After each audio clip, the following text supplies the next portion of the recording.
Well, hello everyone, and welcome to the final episode of I Was a Teenage Fundamentalist. With me here in the audio only space or the YouTube video space, depending on how you are engaging with us, are the wonderful Brian and Sharon. Hey guys, welcome to the last episode. Hello, hello, hello. It's sad days, but happy days too, which we're going to look back and reflect a bit today. But yeah, I'm looking forward to the chat. I'm looking forward to. I haven't prepared a bucket load. It's a bit of a magical mystery tour, but I have been thinking this week about the podcast and have been thinking about the last few years. So I am looking forward to reflecting on that together. Very good, Brian. And I'm glad you mentioned Magical Mystery Tour because I have to confess, I think I'm your Yoko. I'm not sure whose Yoko I am, but I'm definitely breaking up the band. So I think I got to wear that scarlet Y. Yeah. You're not. It's not your fault. It's not your fault, which we are going to chat about as well. And I don't think it is anybody's fault. It is just time. So look, we had all great intent, I think, going forward, and we're like, let's get Sharon on board. This is going to be great. We're going to be a throuple going forward, but stuff has happened, and as we will discuss later on, Yeah. it's just got to that point. It's a natural end. I want to say sorry, Sharon, because we brought you in and on and made a big deal and then 3 episodes later going, okay, that's it. We're done. See ya. Thanks, Sharon. Well, wait a second.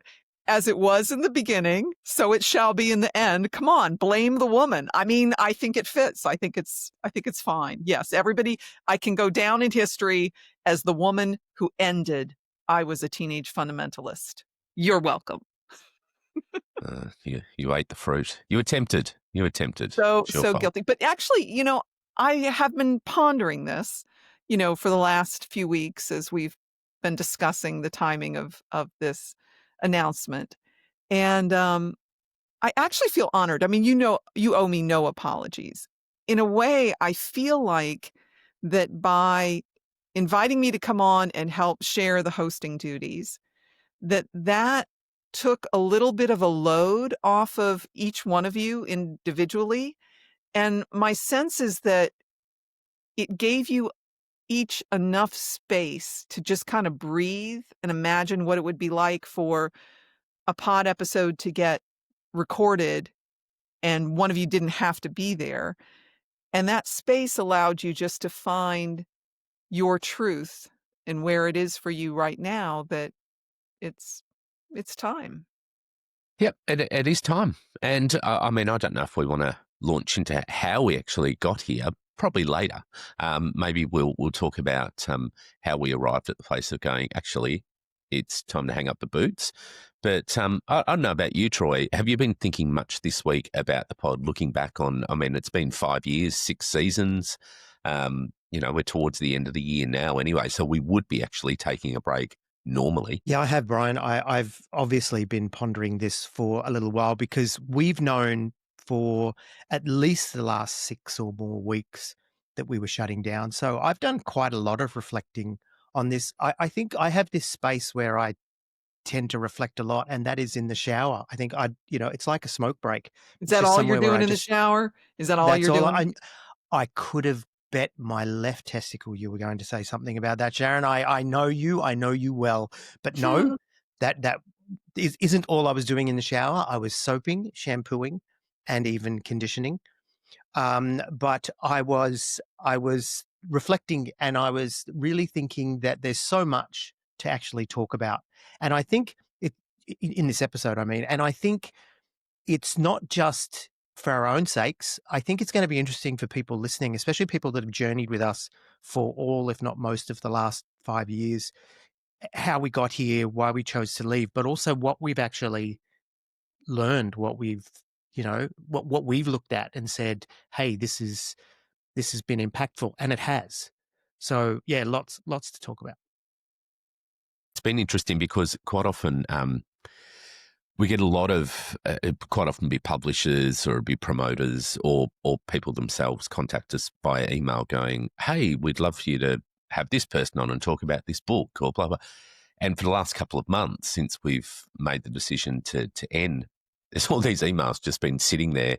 And you sort of feel like, oh, because I have an urgency sometimes to get back to people, particularly if it's something good, to go, oh, yeah, let's lock you in. But obviously, we're not going to be locking anyone in. So those who have sent us emails and by chance are listening, that's why we haven't been able to obviously respond to you and go, hey, no, we're hanging up the boots, because we wanted our listeners to know that first.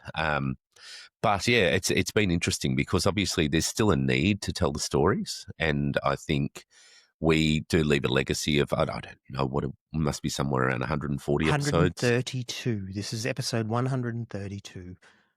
There you go. So there's a lot of stuff there, but I think there are more people telling these stories now, and probably the platforms have grown in the 5 years since we started.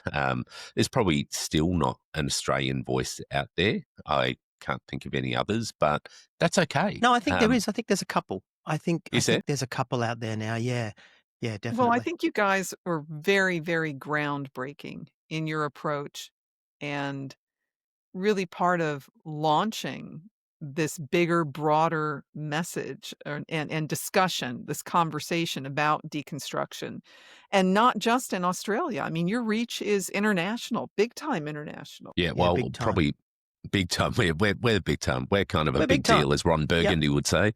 Yes. But I think, most of our audience is definitely US, Canada, and the UK. It's the US. That's all that really matters. Just US. Yes, that's right. At the moment, that's the truth. At the moment. Let's not get political on our last episode.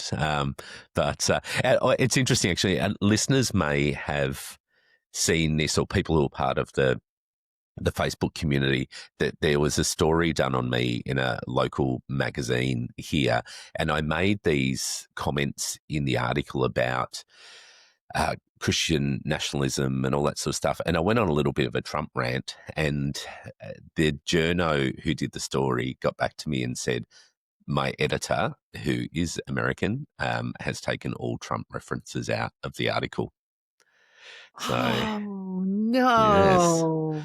So it was interesting. I'd made some comments and referenced some of the things he was doing and how Christians were basically pegging themselves to his message. And she took him out. Interesting. I wonder if she took him out because she knows her demographic or because of what she believes. But interesting. I think it's her demographic. Yeah, from what the journo said, it wasn't necessarily about her beliefs. It was just didn't want to upset anyone. So. Censorship.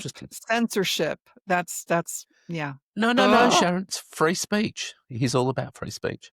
He's all about free speech. You've just got to you've got to know that. But that's okay. That's okay. But yes, I just thought it was interesting. Interesting times we live in. So this podcast came about because I was listening to the liturgists. This is 5 years ago, yeah. So it was just before we started, and I was actually meditating. I was doing some walking meditation, and because for the life of the podcast, I've been a closeted Buddhist, but we'll come back to that later. And I was doing some walking meditation, and I just this idea just sort of came to me, and I rang Brian and I said, "Do you want to do a podcast about what we went through?" And I was expecting him to say no. I genuinely was. I expected him to say no. And he goes, yeah, that might be fun. And it turns out it was at times and wasn't at other times. But we decided we were going to do this podcast. And my real intent was I wanted to be a part of the conversation. There may have been some narcissism and ego in there and, wanting to do a podcast and people listen to my voice. But by and large, it was I wanted to engage the conversation. I wanted to and the other thing is I found that some of these others, very American, not there's anything wrong with that, Sharon. And it's not quite exactly where we're at, but at the same time, it's the mother culture. So it's entirely where we're at.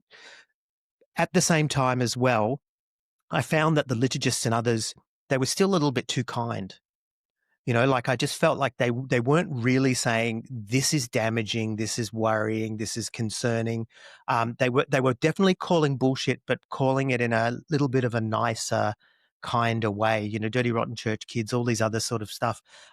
It wasn't the Freedom from Religion Foundation kind of oomph punch kind of stuff, and so I wanted to be somewhere in the middle of those two, which is what Brian and I talked about, and we decided we were going to stay positive. And what's really funny is I feel, and people have mentioned this to me, Brian, that I've become more positive and you've become less towards the whole religion over this journey. But that's another conversation to have in a moment. But yeah, that's how it all started. Now, we can talk about how it all ended, but that's my recollection of how it Let's all wait started. to talk about the ending. Let's Yeah, wait sure. till the end to talk about the ending. Can I just real quick? You guys were anonymous in the beginning, correct? B&T. We were. B&T. And why were you anonymous, and when and why did you decide to no longer be anonymous? Look, there was a few reasons we were anonymous at the start. I mean, one of the large reasons was we knew we'd be speaking about places like Hillsong, and we didn't want to get sued. So we wanted to keep it relatively anonymous at the start. But also, I think part of it was we didn't want to make it just about our story. And that's why we used to say great big AOG as well, because it could have been any church. So we didn't want to make it about, which at the time was Richmond Assemblies of God. We wanted to make it about you, your church, your experience. So that anonymity to a degree was part of that. Now, as the podcast evolved and people were finding out what it was anyway, but I was surprised how many people didn't know what church it was, because we dropped many, many little Easter eggs throughout the podcast over time, and to the point where we actually said what the church was. But yeah, it was interesting. But that anonymity, I think maybe it was in season 2, we became Brian and Troy. And then once our website got up and running, I think it might have been that year as well, Troy. That's where Yeah, it was and I like, think here there you was go. also a desire to protect people because it's like, hey, we're ready to come out and say, look at all the horrible things, the terrible things that we were a part of, but maybe not everyone was ready to do that. So that was the intent at first as well. I think, Brian, everybody's story thing, that was a consequence. It became important, but I think it was a consequence. I don't know that what we actually decided at first, but when we saw that, we were like, hey, this is good. Let's keep doing that. And so, yeah. But I mean, now, gosh, I mean, we've had people come back to us and really have a go at us about telling our stories. And I was thinking about that just the other day. This is one of my reflections in the shower. And I was thinking, these are our stories. Like we're not telling your story, we're telling our story, and they are our stories. And it happens to intersect with you, we understand. And what we try to do is we leave people's names out. Even still, we will leave people's names out because we don't have to, but we do. And I think, if you weren't such an ass, then it wouldn't be such a great story. Do you know what I mean? Like if you don't want people to remember what you were like, don't be like that, So yeah, it's interesting, isn't it, that people get upset with us telling what they think is their story, but actually it's our story and they just happen to be in it. And I know that may sound a little bit arrogant, but I think that's the truth. And again, if you don't want me to tell bad stories about you, don't give me bad stories. Don't be an asshole. Exactly. Yeah. Well, it's also our recollection as well. So, I mean, stories have different perspectives depending on where you're either part of it or observing as well. So I think we've reflected genuinely around what our experience was and our viewpoint. And I know that we've upset people along the way who don't agree with how things happen. Well, our telling of it. And it's like, sorry, but that was my experience. Whether that was the intent or not, or whether that's the way you see it now in hindsight, is pretty irrelevant. Because the reality is, this is how I recall it, and this was my experience, and this is how I felt when it happened. So bad luck. And most of the people that are funny, not funny ha-ha, as Ed Asner said to Mary Tyler Moore, he said, there's funny ha-ha and there's funny weird, Mary. And I think the people that tend to be funny, weird about it tend to have some semblance of fundamentalist or faith. And, that speaks to me. It's not really about the story. It's about what we're touching when we tell those stories. Got to be careful what you touch, Troy, but especially in the shower. In the shower, yeah. You can always touch yourself. That's okay. That is okay. Yeah, you guys are dirty. Where you do it, however, that's what you got to be careful about. I'm not dirty because I'm in the shower. That's right. Exactly. You are in the shower. We're watching you. Don't worry. We know you're in the shower. Hey, speaking of watching me, we're all wearing merch. By the way, we're all wearing those Teenage Fundamentalist shirts. If you're watching us on YouTube, you can still get them. Look in the show notes. You get them as a I don't know, memento, as an artifact, as a church icon. Maybe worth something one day. Who knows? Well, it's worth something now. It's worth the purchase price. So go in, purchase, have fun. We don't get anything from it, like a couple of cents, but buy the stuff. Look, it's been, it was interesting, like that first couple of years, I think, and then we just became braver, Sharon.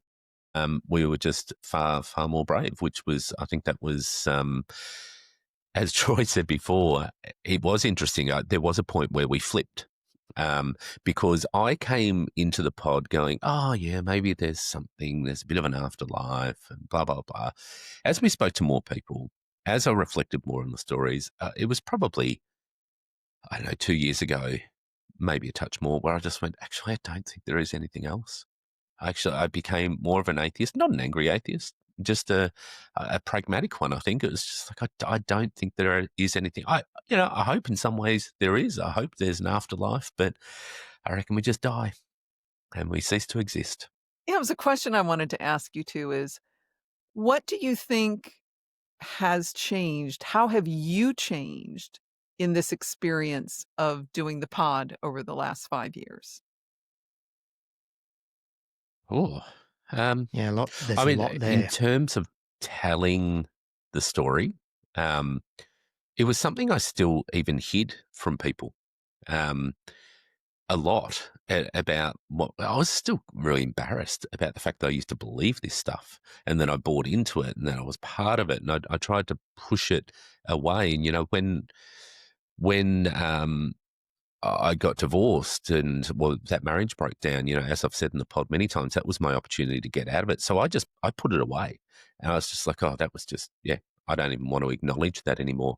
Whereas now I think it's interesting when I tell people who even had no church experience or whatever, that they've had some experience with religion that has made them either skeptical or has damaged them in some sort of way as well. And it might be, that a friend was involved in it and they lost that friend or whatever. So I think I've probably been more emboldened as an evangelist for this cause than I ever have been, just as a result of how many people it's connected with and how many people have listened to the pod that have had nothing to do with religion and connected to it, and it's had some sort of resonance. So how about you, Troy? How have you changed in doing this pod for the last 5 years? Wow, What's changed? Look, how's it impacted you? Yeah, I think from a sort of belief perspective, and meaning just what I believe or even my attitude towards Christianity, I flowed, I sort of, I don't know, it's hard to explain what, sort of metaphor or idiom, but I certainly shifted and then sort of shifted back. The whole pod came about, as I said, from meditating, or the idea did, but my mother had just passed away, and I was very aware of, so what do I think about an afterlife? What do I think about death? It was really quite impactful, her passing. And I think that's why I was open when my friend said, have you heard the liturgists? They're still believers, but they're calling it out, and I thought, okay. And I was listening to that. And I was also listening to some Catholic podcasts, believe it or not, about meditation, because I was exploring meditation, right? Like I said before, very much into Buddhist meditation, but I thought, well, what is Christian meditation? And so I started, looking into this stuff. And so I started to explore Christianity again from a perspective of, is there something here that I possibly missed that, from a more liberal, from a more sort of meditative, liturgical sense, in spite of the fact that they were called the liturgists, I mean it in a different way. But was there something that I missed? And so my desire to do the pod was definitely talking about the bad shit and calling it out, but also, is there something of value here to be pulled out? And so I was very positive and open. And as I said, I sort of, this was more of that journey. As we went on, as we unpacked, revisited, looked at and talked to, liberal Christians and progressive Christians and all that, I came to the realization at the end, nah, there is nothing here. There's nothing here for me anyway. And, you don't need to believe in the literalness of it to be a Christian, which is cool. But I don't think that there's much there for me, even in the progressive side either. I have some very dear friends who are progressive Christians, and one I went and had lunch with just this week. Hello, Stephen. And he's a very dear soul, and he's just a very good person, and he stands up for, the downtrodden and the marginalized, and he is a wonderful human being. But I don't think I need the Jesus story to see the value in that. And I don't need all the baggage that comes with it. And I think people have to wade through all the shit to find that picture of Jesus. And I just don't think I need to. So I will, say it out loud. I don't believe that, Jesus is Lord. I don't believe that, he was the Son of God. I don't believe that he was raised from the dead. This is my reverse confession of faith. And I didn't at the beginning of the pod, and I don't at the end of the pod. Wait, So you did not believe that at the beginning. At the beginning of the pod, and I don't believe it at the end of the pod either. So that didn't change, but I was open to it through that process to see maybe there is something here. And I don't think there is. I think there's value in one sense, but I don't think you need to believe this to be a good person, to live in the imitation of, the life of Jesus and accept people and love people and all that kind of talk.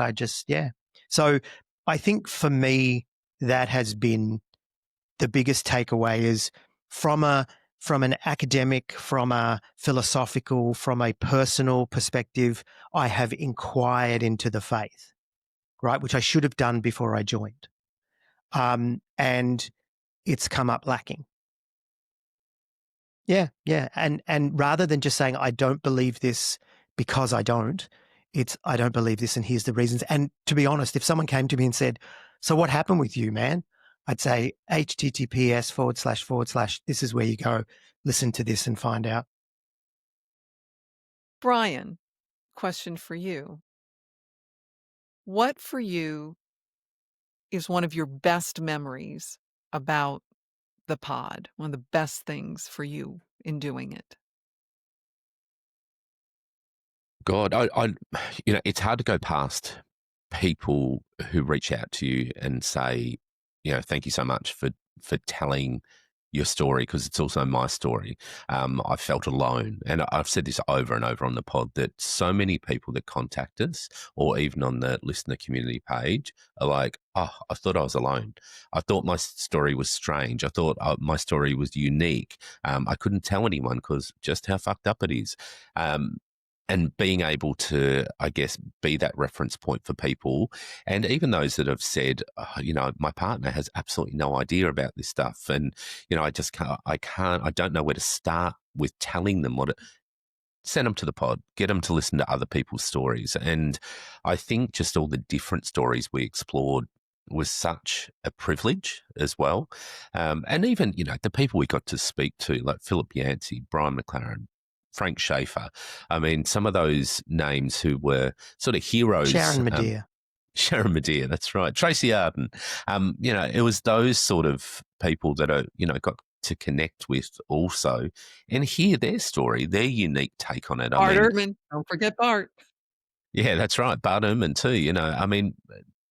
The people that we spoke to were just incredible. And just being able to not just for us to connect with them, but to connect our listeners to them, I think was such an incredible privilege that I'll always look back on and go, wow, because we would have never got an audience with these people should we not have done the pod. So the pod opens so many doors, even people in the media that we got to speak to, and people that were contacting us in the media going, hey, come and tell us about the pod. I mean, that was something I never thought would happen, that's for sure. Yeah, we made national radio here in Australia, and I mean, it was phenomenal. But Brian, I'm a bit disappointed that the best part of the pod wasn't sharing a hotel room with me in Sydney before Hillsong. I am. I'm really, really saddened that wasn't a couple the high of point. Occasions we did when we went to the podcast awards as well.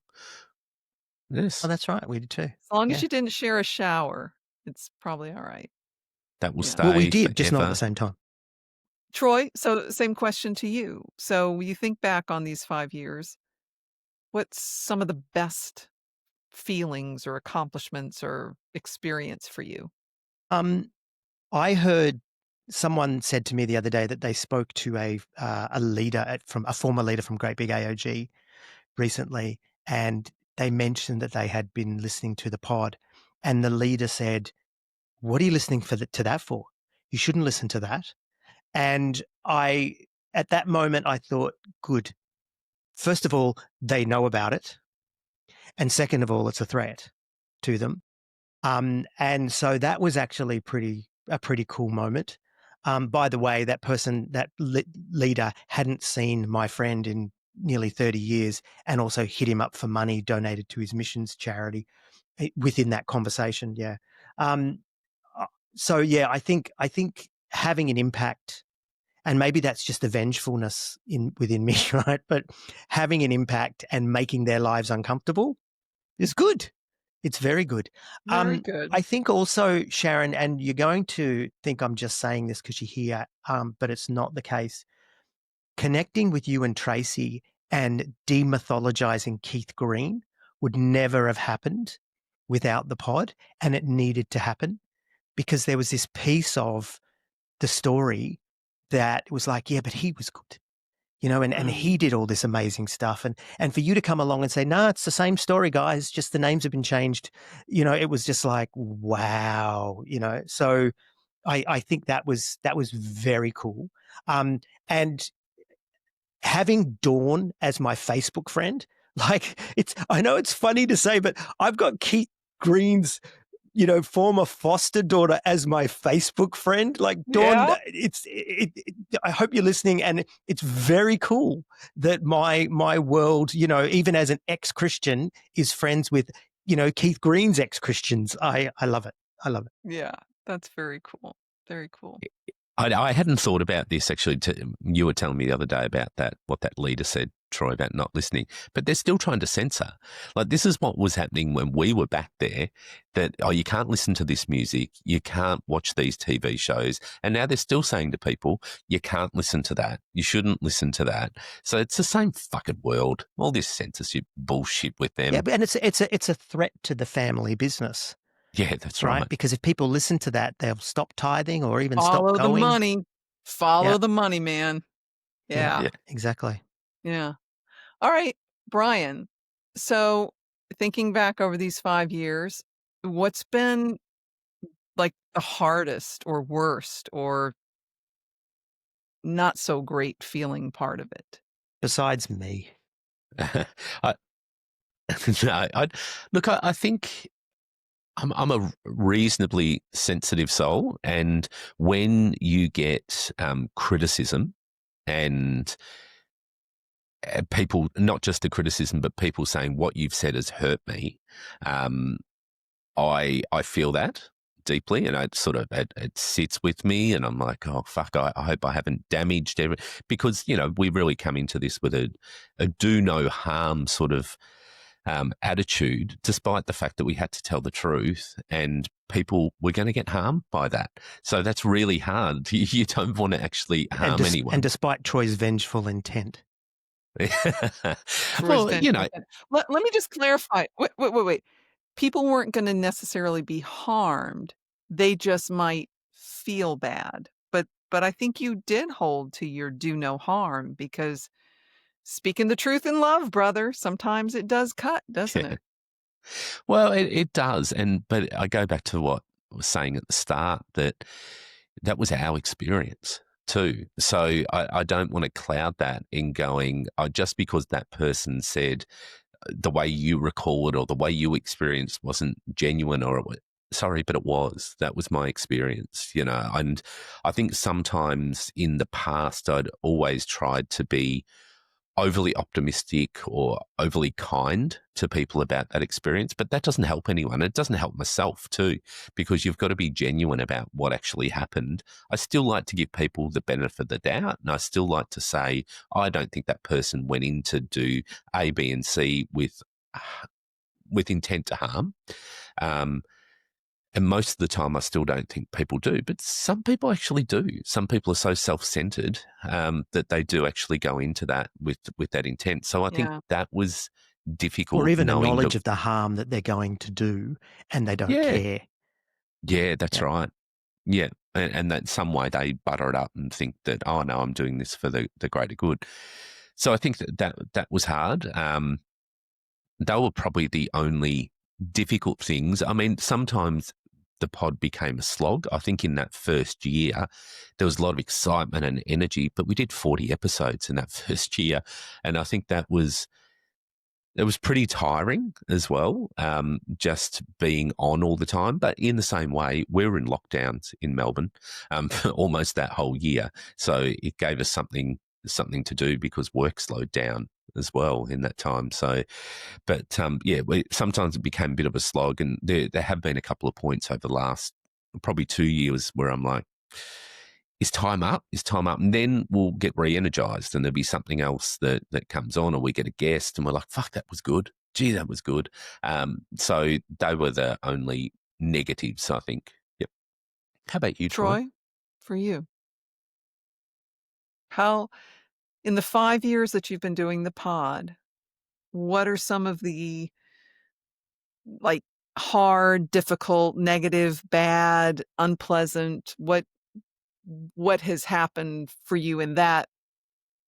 Sure. I quite literally burnt out at one point, and I was doing a lot of the behind the scenes stuff. I was doing all the editing.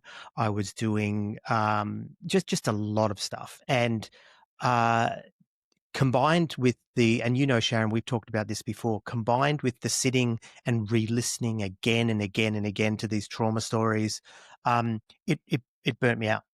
I really got to the point where it was just I was all the hallmark signs of burnout were there, and it wasn't my job that was doing that; it was the pod. So it came at a cost. And Brian was really supportive, when I'd say I need to stop, I need to have, some time off and all that kind of stuff. So, that was good. But I think when we tried to relaunch the pod and make it more positive, and then we lost, half our audience, and people were writing us angry emails, and, you betrayed us and all this kind of stuff. And that was really hard to take because we hadn't changed. We just were trying to make it more positive and more looking forward. And that was hard to take. Not so much just because of a lack of numbers. Being ex-Pentecostals, it's all about the numbers.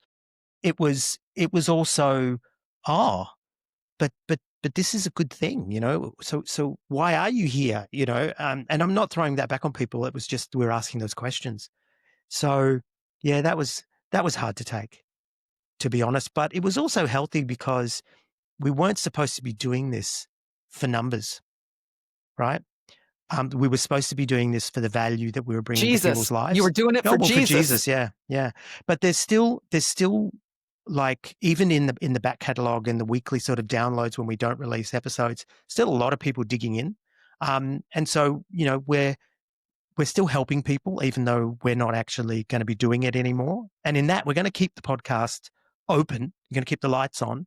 We're going to keep it housed somewhere so that it's this body of work that people can come to. But yeah, Sharon, I think that was probably the hardest, was the burnout. Yeah. Any regrets I don't think regrets. I mean, we obviously changed tact when we did try and do that. Hey, let's explore other things and let's have a bit of a reflection on outside of Christianity and what are the experiences of others? Is there some good out there in other religions, other experiences, all of those sort of things? Don't regret it, but maybe in hindsight it wasn't the right direction for us to go. Maybe. But yeah, I'm still trying to be positive. But also, I wish people had been kinder with that because it felt like a church experience. As Troy said, like we were bombarded with emails and social media that was saying, can't believe what you guys have done. This is really, and it's just like, I get it. I get why people came to the pod and I get why they want us to continue to tell those stories. But I guess there's kinder ways to communicate. They didn't have to be so mean. They didn't have to be so mean. But like what I wish we'd done is I wish we had done those episodes on those progressive religions, but just scattered them through, a couple of years, just do an episode here and an episode there, and it would have been fine. But the fact that we hit everybody with like 5 and 6 of them at once, they just went, what the hell? And people were saying to us, why are you promoting these religions? Like, we're not promoting these religions. We're just trying to say, this is what other people believe. And were we right as Christians in our understanding, let alone, rejection? I mean, we haven't subscribed to any of these except maybe secular Buddhism, but more on that later. Yeah. It's an ironic thing. My career after the cult commune, turned into doing things in animal behavior in that whole world, in the world of positive reinforcement and the science of behavior. And one thing I noticed was this very interesting phenomenon where sometimes the dog trainers, who were the most vociferous and absolute about how it's got to be all positive and no punishment and, just all cookies and all positive, they would turn around and just eviscerate and be so cruel and so unkind to other humans. And it's a little bit of a odd tunnel vision that, when somebody gets where they can see, okay, here's the problem in that, and that's really, really, really a problem, and that should never exist, but then focus it on something else, and they're doing all the same shit. And yeah. It's an interesting human tendency, I think. So what else is on your minds that you want to tell listeners? Yeah, I'd like to know, and I include you in this, Sharon, what do we believe now? And I don't just mean about Christianity. Because, I mean, that's always a question that I ask people, especially when I catch up with people that are from a long time ago, from the church days. I always want to know, so where are you at now? What do you think? What do you believe? So not just about church, but about spirituality in general, and even to say there is none. I'd like to hear from each of us, and we'll start with you, Sharon. Where do you sit now? What if someone said to you, so what do you believe or what don't you believe? What would you say? Well, I completely reject the notion that the Bible is this all-inspired, infallible word of God. I mean, I think it's got some nice truths in it. Many of the things that Jesus said, Buddhists said, centuries earlier. But I think there are some beautiful principles and truths that kind of transcend any culture or religion, and then that are just connect with what I think is the best of the human spirit. So no Bible box for me. I don't believe there's a heaven or hell at all as pictured in the Christian tradition. Although there are times I wish there was a hell because there's a few people I'd like to see go there. But, oh well. I think Jesus was a historical figure. I think he was probably a very inspiring and radical dude whose life and message got co-opted for power grab and egocentric dynamic going on, which is what we see over and over and over again in the human race. I don't know if there is something after this physical existence on Earth. I have had enough experiences, both when I was believing in Jesus as my personal Lord and Savior, and after. I've had enough experiences that seem impossible to chalk up to coincidence. Could they just be random coincidence? Absolutely. I have to get a statistician to go through it all and everything. But there have been things that are truly inexplicable. And so I just kind of refer to it, this big giant thing that I don't know if or what or anything it is, the universe. It's just all you have to do is go out at night and look up at the stars and realize how vast and incomprehensible it is, and how minuscule and insignificant we are. And yet, in my life, in my day-to-day life, there can be great meaning, but I think it's the meaning that we make in the love that we hold for ourselves and for those around us. So that's my gibberish answer to you. I don't know if that was enough. Yeah, no, that's more than enough, and thank you. That was great. What about you, Brian? Where are you at now? Yeah, I really don't know, to be honest. I definitely know that I don't believe in any of the organized religion stuff. I think that there is a interconnectedness with humans. I don't know what that is. I don't know what that means.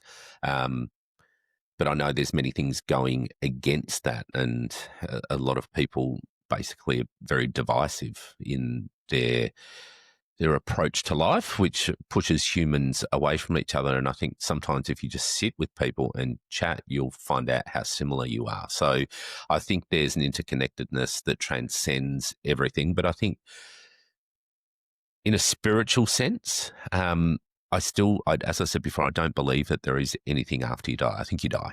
I think that is it. But I think while we're here, there's some sort of connectedness about the humanity, and whether that's spiritual or whether that is just the fact that we are made up of the same, we're, got the same DNA type makeup. I don't know what is behind that, but I do believe that there is that interconnectedness. But beyond that, I think you just got to be a good person. That's all I focus my life on. Just be a good person, have genuine interactions, be accountable for my actions, and to a degree, make others accountable where it impacts me and it's going to impact others, and just have those truthful conversations. And I think that can make the world a better place, as airy-fairy as that is. But I think that's what we have. And that's the concrete things that I guess I peg myself to throughout life. What about you, Troy? Very good. Wait, I just want to say, right, wait, sorry, I'm interjecting. I'm the woman. I get to talk. When you said about be a good human, there's one verse that I think is kind of the best of that transcendent, beautiful wisdom. And it's in Micah, and it says, what's required of you? Do justice, love kindness, walk in humility. And that's what I try to live my life with. Justice, it's funny you say that, Sharon, humility. because that's exactly the verse I was thinking. I was thinking, I wonder if she's going to say this, which is do justice, love mercy, walk humbly. And there's a lot of Jewish youth who actually have that as their slogan, for their life slogan, which is do justice, love mercy, walk humbly, which is really good. I don't want to answer just yet. I actually want to ask you guys another question though. And I throw it out, whoever wants to go first, but I want to hear from both of you. Do you have any practices in your life or experiences or things that you intentionally do, which other people might call, in air quotes, spiritual, however you define that, right? Maybe it's just deep psychological, maybe it's, relaxation, whatever, right? It doesn't have to be literally spiritual, but is there anything in your life that you go, yeah, this is how I ground myself, or this is how I remind myself to be good, or whatever? Are there any practices that you have in your life? I can't think of anything in intentional that I do as a practice. It's more so a framework for life. Like it is that practicing to speak up at the time is one thing. And whether that's in my personal life or in my professional life, it's like nip it in the bud. Right now, say something. Don't carry it through. Don't get angry about it. You know, it's a bit like don't let the sun go down on your wrath. You know, it's that sort of make sure you say it in the time, in the day, because even if you go back and say something later, you're not capturing the essence of the moment where it'll have the most power. And I think that's for yourself too. When you do something wrong, apologize for it. Like, be humble. Don't carry it forward. Don't try and justify your actions. Don't try and manipulate the situation to make it look like you're the hero. If you fucked up, you fucked up. So I guess it's that sort of, but ritual also around the way I connect with people, be intentional around that connection. There's something started around the same time as the pod, actually. A few mates couldn't work during COVID, and to be able to support them, we were like 3 days a week, we're going to go to the beach at 6 o'clock in the morning. And, you know, the beach is the end of my street. Very fortunate. We would go down there, we would meet, we'd connect, we'd have a coffee together. And that has continued, and that's become a really tight-knit bunch of friends. There's 5 of us. And it's that intentional connection with people that I think is important, because I'm naturally an introvert. So I get re-energized by having time by myself, but I also need, I'm an introverted extrovert, I think, because I need that connection with people as well to energize, but I need to retreat. So it's being intentional about that, about knowing myself also, to be able to do that. It's interesting you were saying about the connection with people, because I was thinking the same thing. There was a time years ago, earlier in my deconstruction, where I did have, I would call meditation time. And usually that was just in the quiet of my apartment. This was right after I had finally gotten out of the marriage.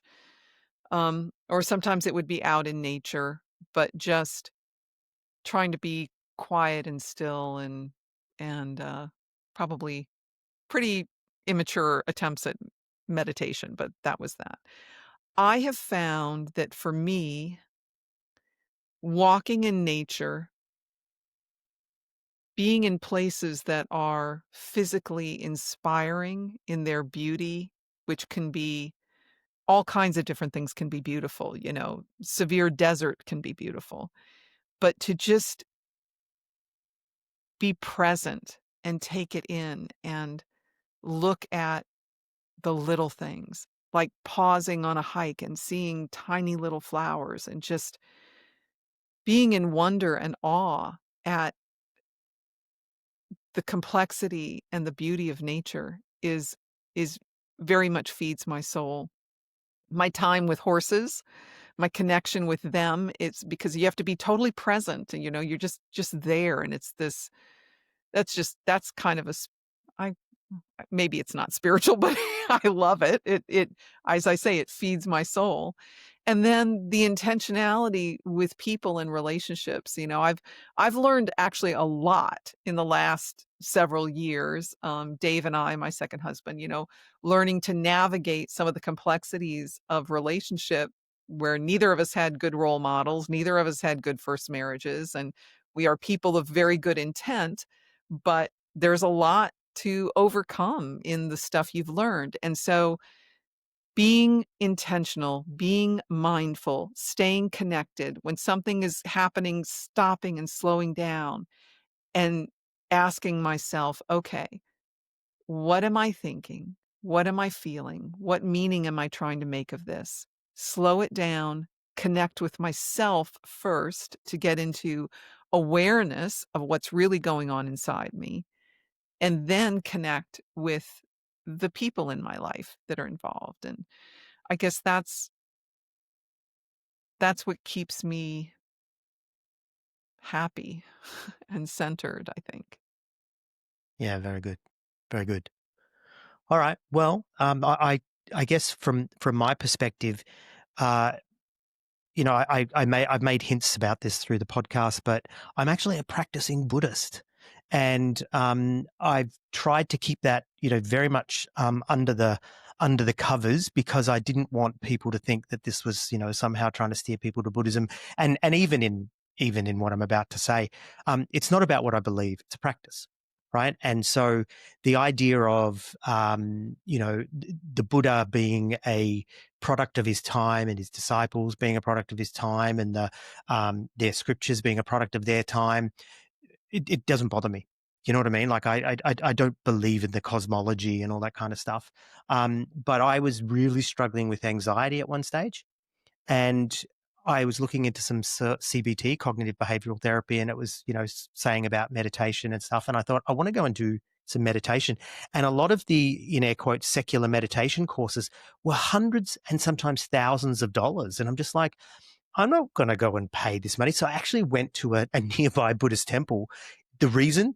Because I was too cheap to go somewhere else and pay. This is the truth, right? And so I went along to this Buddhist temple because I had a religious background, and I know that they're going to give it away for free, right? So I went along, and it was really cool, and the meditation stuff really helped me with my anxiety. I will say I now have a combination of meditation and medication, and that's what works for me with my anxiety. Yep, it certainly wasn't just the meditation that helped. But even now, I go to a temple from time to time. I don't go all the time, but when and I go on meditation retreats, and I'm very, very cautious though. It's like I'm not going to get sucked into another group. Even if that group is basically good, I'm just not going to get sucked into another group.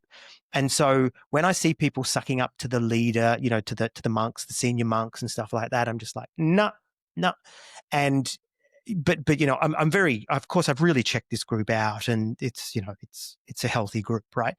But I practice meditation regularly. I'm now questioning things about myself. Within Buddhism, there's the idea that you put causes in your life, and then these causes will lead to outcomes.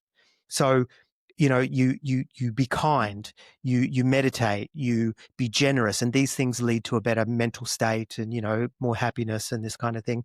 And so I think my last number of years working at Microsoft, and I'll say this out loud now because I don't work for them anymore, really eroded my soul in the corporate space. And I know it's like, we see movies about this, we read books about this is what happens. And I had to, as Ed DC Talk used to sing, I'm the kind of man who had to find out for myself.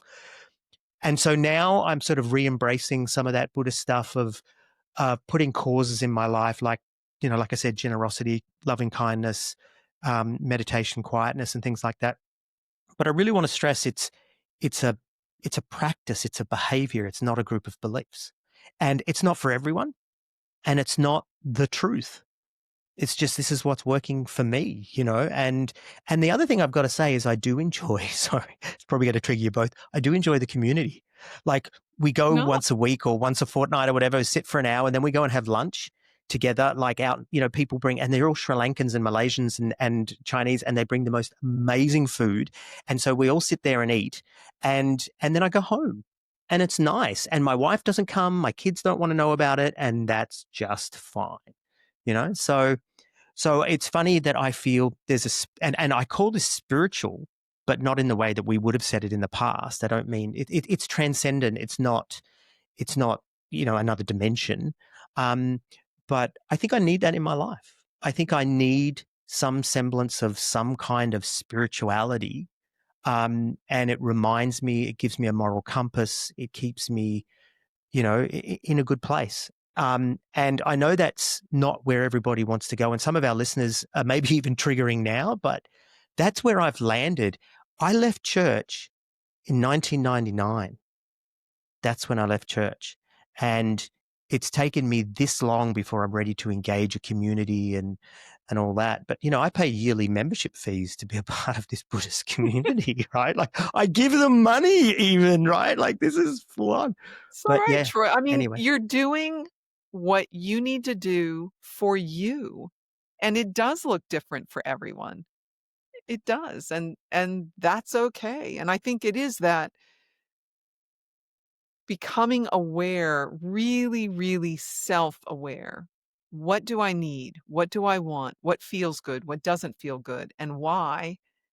And honoring ourselves. I mean, we were taught not to do that in our fundamentalist youth. We were taught, don't you dare think about what you like or what feels good.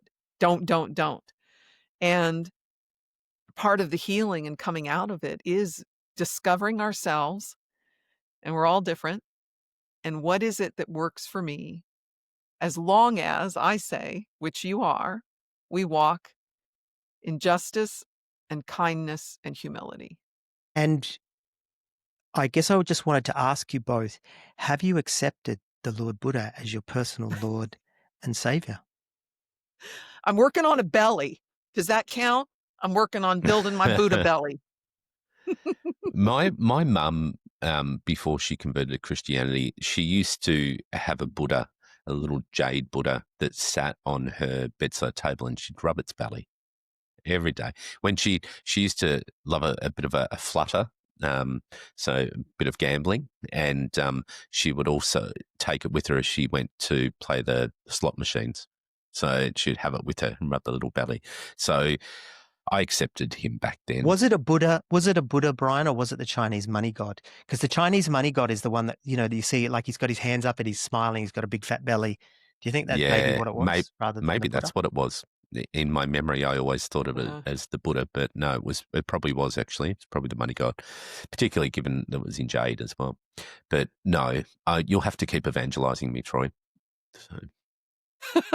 I did explore Buddhism as I was coming out of the whole Christianity thing. I think one of the early things I read was one of Bart Ehrman's books of like, holy shit, you mean the Bible might not all be literal? And then I went into fast mode of trying to find, well, if that's not the truth, what is the truth? And so I did explore Buddhism a little bit. I found a book, I think it's out of print, but gorgeous book. It's like art, and it was called The Parallel Sayings of Jesus and Buddha. Yeah. And I think that's by, oh God, what's his name? That's actually by a Christian progressive who actually wrote that book. I mean, this is more than 20 years ago, and it's an orange cover, and it's, this big, beautiful art book, and one side's got the saying of Jesus and some historic artwork, old art, and then not Judas, Buddha, and then some other, that culture artwork. And it was amazing. It was profound for me because it was like, whoa, wait a second. Maybe these concepts didn't originate with Jesus. And then later I was like, well, maybe they didn't originate with Buddha either. These are more just kind of like transcendent, universal truths. And people who are, whether you want to call them enlightened or spiritual or more connected with themselves or more connected with other people, well, they had a good publisher. They become evident just because they are. And I did look pretty quickly into like some community things because I thought maybe I'll connect with the Buddhist. And I very quickly saw politics and other stuff going on. And I'm like, nope, same shit, different flavor, not for me. So that was my experience with it. Yeah, no, exactly right. But it obviously wasn't the true form of Buddhism that you experienced, Sharon. So Right. Very good. I mean, Very good. I think you can pinch stuff from so many different religions, truths, and all that sort of stuff. And yes. there's always good in you can in most of these. Yeah. So I'm happy to do that.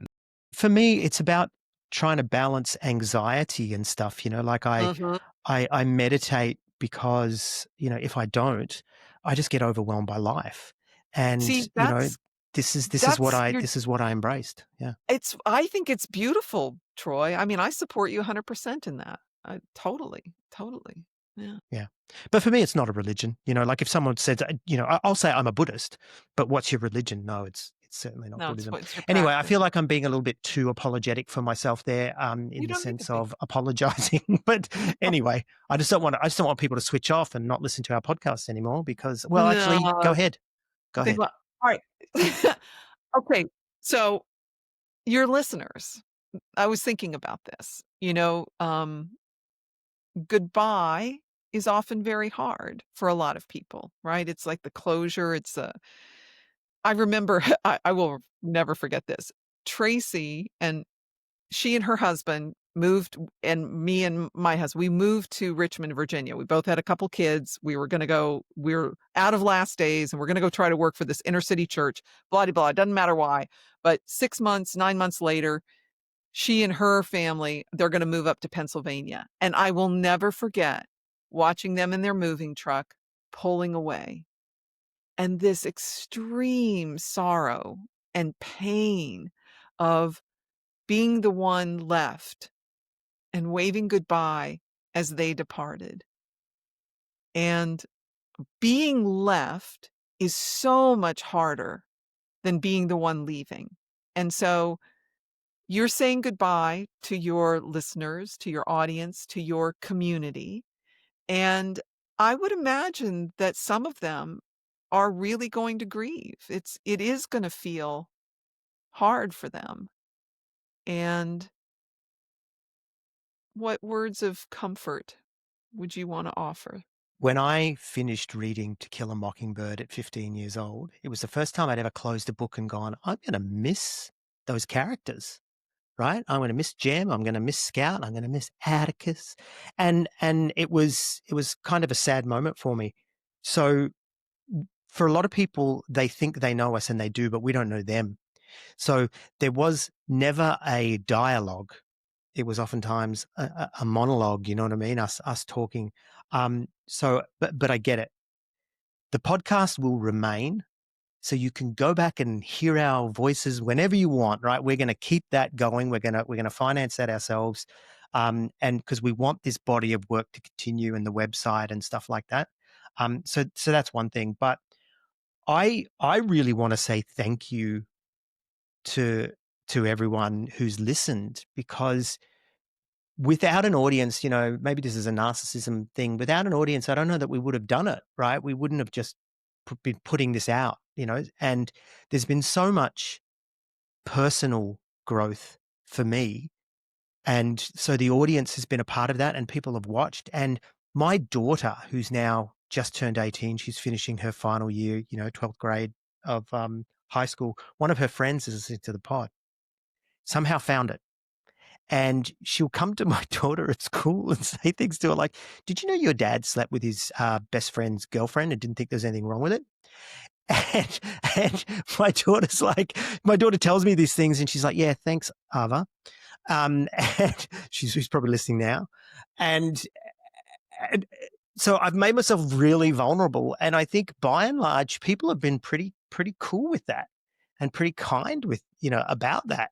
With both of us, Brian, and so I'm really grateful to people for listening, because I really wanted to tell my story. And maybe it was, maybe it was narcissism, maybe it was just a need to tell the story, maybe it was because there's something of value to others. I don't know, but I really wanted to tell my story. So thank you for listening. And woven in for that for me was a lot of therapy. I was literally going to therapy while making the pod. And also the pod itself was a kind of therapy. So, goodbye for sure. Thank you so much for listening. Thank you so much for listening, because I needed you to hear my story. And I'm saying this to people listening, to you listening right now. Thank you so much for listening. I needed you to hear my story. And I'm so glad I can do that. And now I can move on. Genuinely, now I can move on. Yeah, I'm humbled. I'm humbled that people listen to us. I think sometimes that self-doubt was always, lurking over the shoulder going, why would people want to listen to you guys? Why would people be interested in your stories? Why would people be connecting with this? This is, this stuff is irrelevant. And it wasn't, and people proved that, the relevance of it, and the healing that it brought to people too. I've had so many people just saying, this has really helped me heal. I feel affirmed. I think those sort of, and the affirmation that came back to us again was really humbling, but it also drove us to keep going, knowing what we were doing was making such a difference. But Yeah, same as Troy. I echo those words of just thank you. Thank you for listening to us. Thank you for affirming us. And thank you also for the fact that you you were also brave in telling your stories in the listener community. You know, that will live on too. There's nearly 2,000 people in the Facebook listener community, and so many connections have been made there. I mean, there's meetups that happen. Certainly across Australia, there's been several meetups, and I think it's when Troy and I went to the one in Sydney this year, it was incredibly humbling that the people who were coming along to that were coming along because of something we started. We started that, and it lives on. You know, that connection with others lives on. The podcast will live on, and hopefully it continues to do its work of affirming people's journeys and helps them healing. So beyond the current audience, there's so much content that's sitting there that people can tap into. And so many people say to us, God, I've listened to you every episode just back to back, and I just cannot believe how much this is resonating with me. May it continue to do that. And may people continue to share it with others who are trying to journey out of what is quite a dark time for many people. But thank you so much to everyone. Thank you for even some of the hard feedback sometimes. It helped us shape what we were doing, you know, and it was great to have people around us and the network of other podcasters as well, yourself, Sharon and Tracy, but also there's a broader network of people who we connected with, and we shared our a vision for what we wanted to do going forward with it. And people were always giving us feedback, come on our pod, you come on theirs, whatever. You know, I think that community is just something that, again, will stay. I mean, it's not as if we're extracting out of this completely and going, see you guys, we're never going to see you again. I'm sure that we'll duck in and out of socials. And maybe for a little while, though, maybe for a little while we can just vanish and then come back, because I need to put this down completely for a little while and then maybe come back. But the Facebook group will continue. Absolutely. All the social media will continue. The website will continue. Absolutely. So, and of course the podcast. That's what I want to ask you guys next is like, what's next for each of you? What are you looking forward to? What happens tonight when this is over? Well, one of the things I guess I'll also point out is, because we didn't tell the story of why we're shutting down, Sharon. So before we get to what's next, can I just say that basically what happened for me was I was on a Buddhist meditation retreat, people. So it's all been about the demons. Yeah, Buddhist demon. That's what it was. It's all been about the demons. It totally has, because I was on a Buddhist meditation retreat, and my anxiety had flared up of late, and I was in between jobs and all kinds of things, and so I was meditating and really stilled myself. And as that happened, which is not a euphemism, and as it happened, it got to the point where I just went, I don't want to do this anymore. I'm done. And I knew that. I already knew that, but it just took that real sort of stilling and quieting and, just going into my special place, right? Was it Are You There, God? It's Me, Margaret by Judy Blume and then I touch myself in my special place and go to sleep. I did. I got into this place where I was just really still, and it was like, I don't want to do this anymore. And then I reached out to you, Sharon, and you, Brian, and you both said, yeah, it feels right. Let's retire it. So that's where that's how it happened.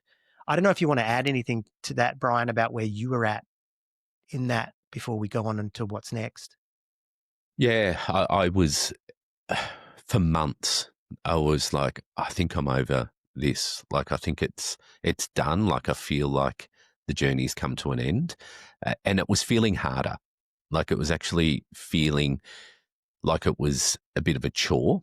And I know that when we asked Sharon to come on board, I was really excited about that.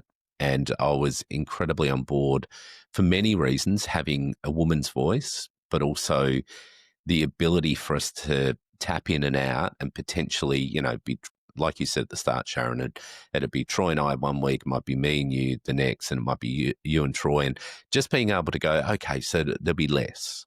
And I think for me, it got to that stage where when Troy contacted me to say, I don't want to do it anymore, I was there. And I think it gave me a permission, because I think sometimes I felt an obligation to keep going. You didn't skip a beat, man. You were just like, yep.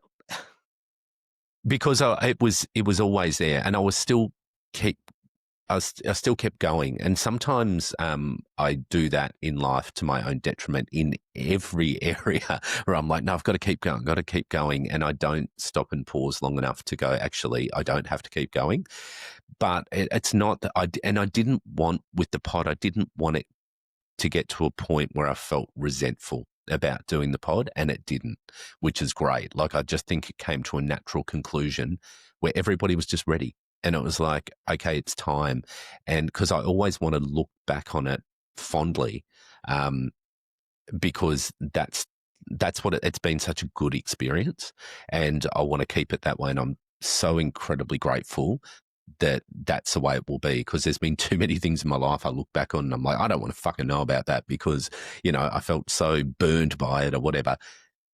This isn't one of those things, and I'm really proud. You didn't of want what it to be church, basically. No, that's right. I didn't want it to be church. So, but I still look back on some of my church experience fondly. So, but I think, it just that natural. You just know, it was that knowing of going, okay, it's time. What about you, Sharon? What are your reflections on how it all ended? Because you were a witness to that.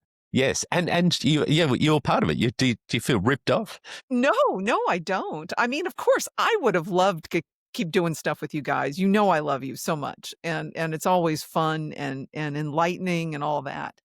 But no, I sensed that part of the reach out and asking me to come and co-host was, yes, all those things, a woman and blah de blah, but also to help bear the load, because it is. I mean, people who have never done a podcast, you just don't. I mean, I didn't know till I started doing the one with me and Tracy. It is a lot of work, and you guys have full-time careers and families, and so you're carving hours and hours out to do this, to give of yourselves. And yes, we receive a lot. Yes, I mean, it's both. It's a two-way street, but it is a lot.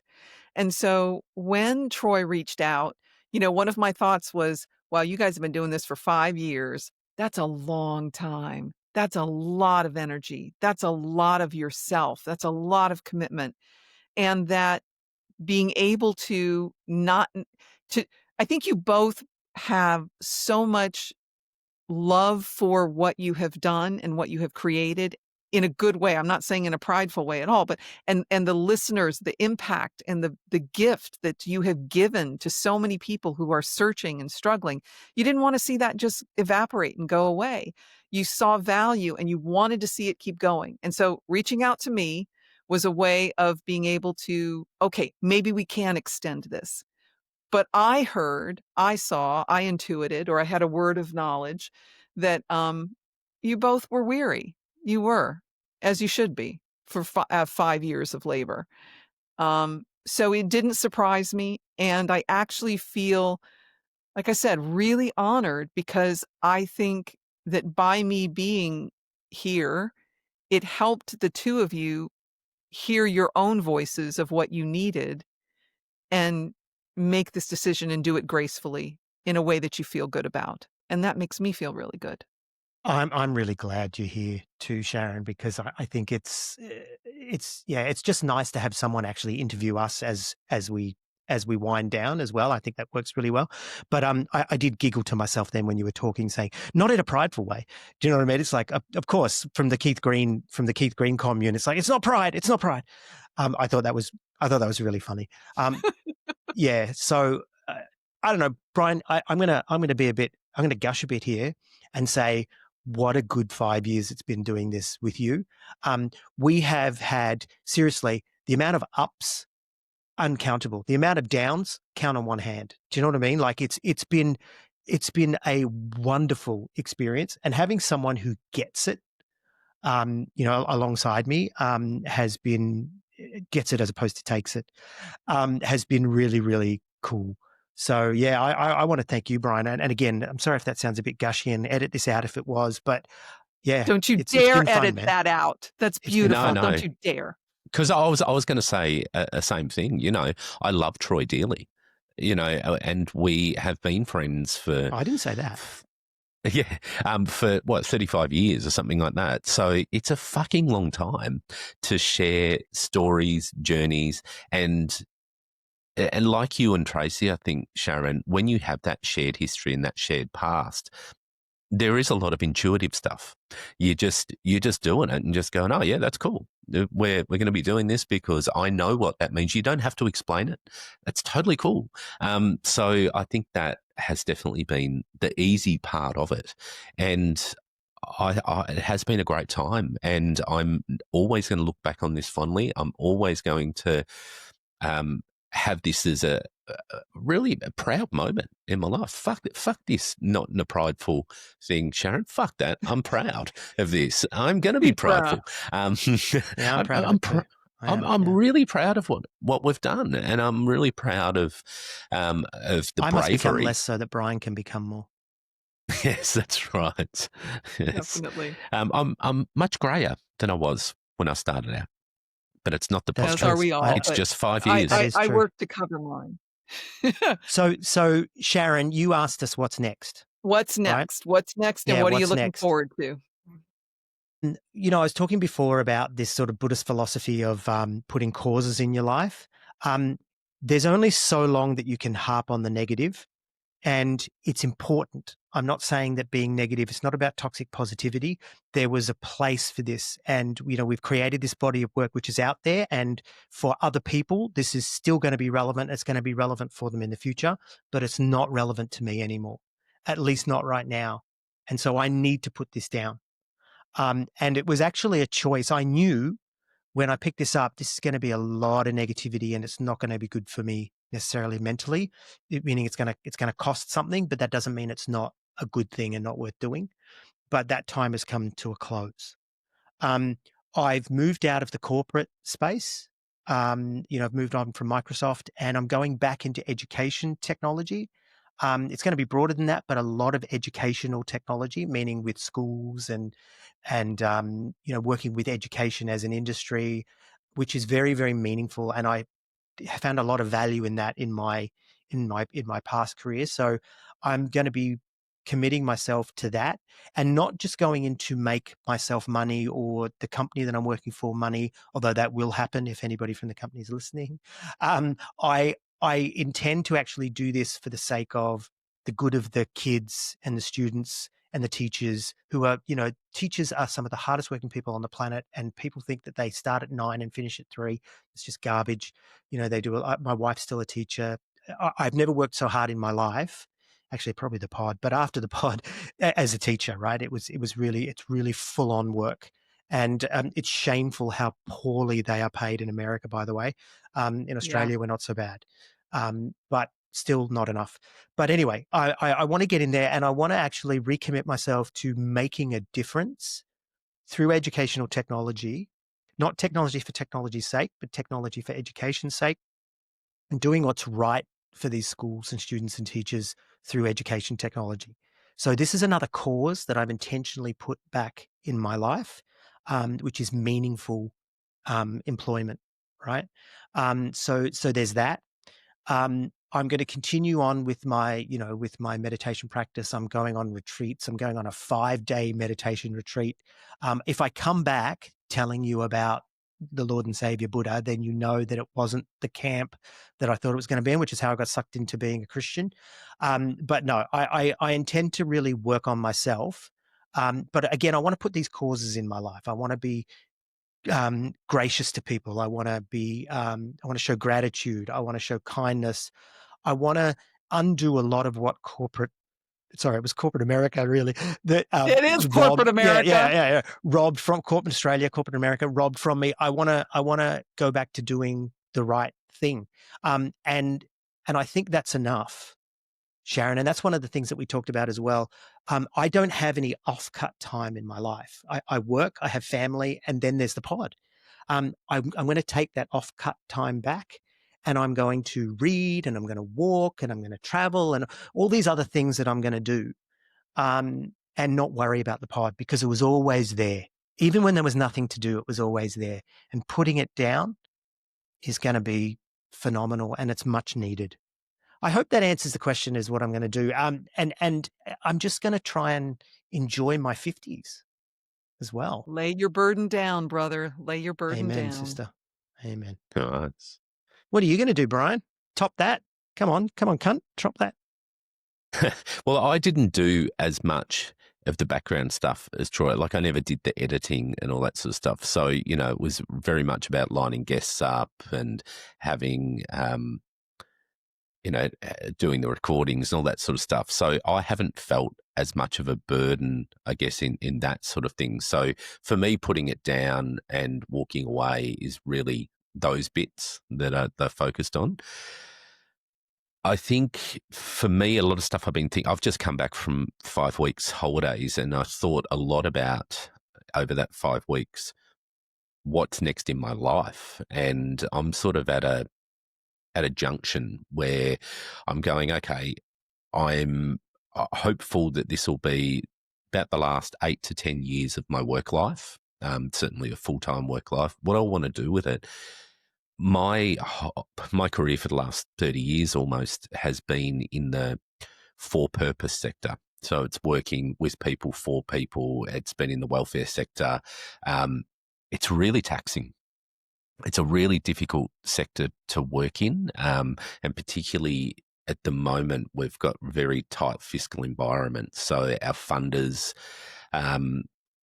we're not seeing expansion of funding like we have over the last 10 years, for example, particularly over the last 5 years.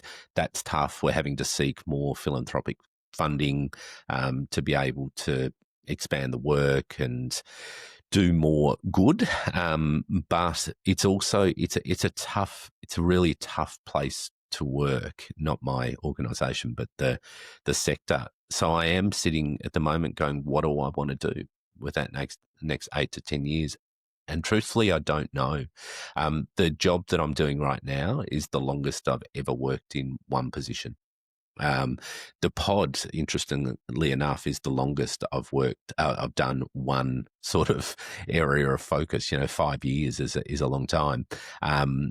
The job I'm in, I've been there 4.5 years, and I just need to think about, is it what I want to continue to do, or do I want to do something else? And I truly don't know right now. I'm sort of at that place. So what am I going to do next? I'm going to work out what I'm going to do next.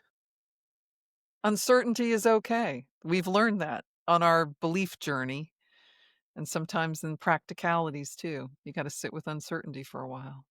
Yeah, I'm okay with that. I also want to thank our volunteers. Brian and I have got an amazing team of which we are a part. They're not our team. We are a part of an amazing team. And there's been people that have come and gone over the years to help us out. I don't want to name them because to name them means if I forget someone, they're going to. So I just want to say thank you to all our volunteers. You know who you are, from, editors to socials to websites to, transcriptions, all that kind of stuff. Thank you so much. People that have been, monitoring our Facebook group and socials and all that kind of stuff. Thank you so, so much for all you've done and will continue to do, because a lot of those tasks will continue on even after the pod shuts down. So thanks so much to those people. You're amazing. Very good. You are amazing. Thank you, Troy and Brian. Thank you guys, because you have given all of us something priceless. Thank you very much. And thank you to the demons too, really, because there's been a spiritual warfare, and they, like this present darkness, we're on the other side now. And so, the demons that when the angels have tried to mess up our technology, as they did this morning, when Christians have been praying against us and binding the strong man, our strong man has been stronger than their bindings. It's just been awesome. So thank you to the demons. Yeah, thank you. Very good. I appreciate it.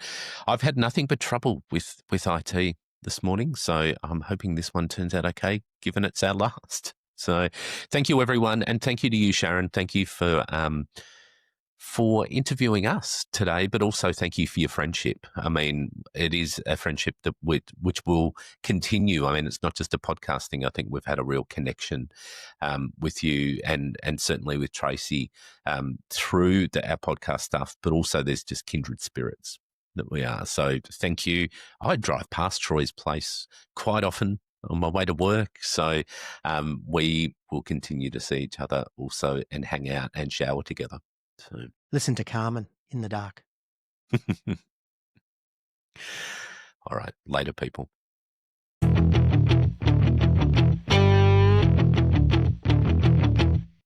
If you'd like to connect with the I Was a Teenage Fundamentalist podcast, then please see the links in our link tree in the show notes. We invite you to join our listener community on Facebook, and we're also on Instagram, X, and Reddit. Check out our merch on Redbubble. We've got t-shirts, hoodies, mugs, and all kinds of great evangelical stuff that you can wear proudly. All proceeds go to building and promoting the podcast.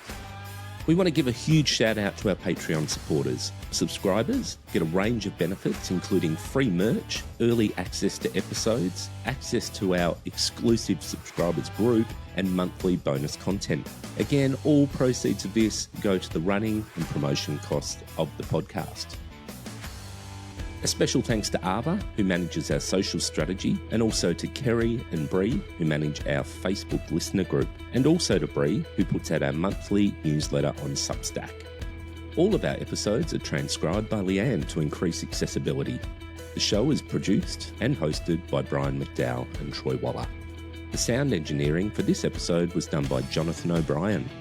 I Was a Teenage Fundamentalist is available wherever you find your podcasts. Again, you can find all our links in our link tree in the show notes. Or why don't you pop across to our website at www.iwasateenagefundamentalist.com.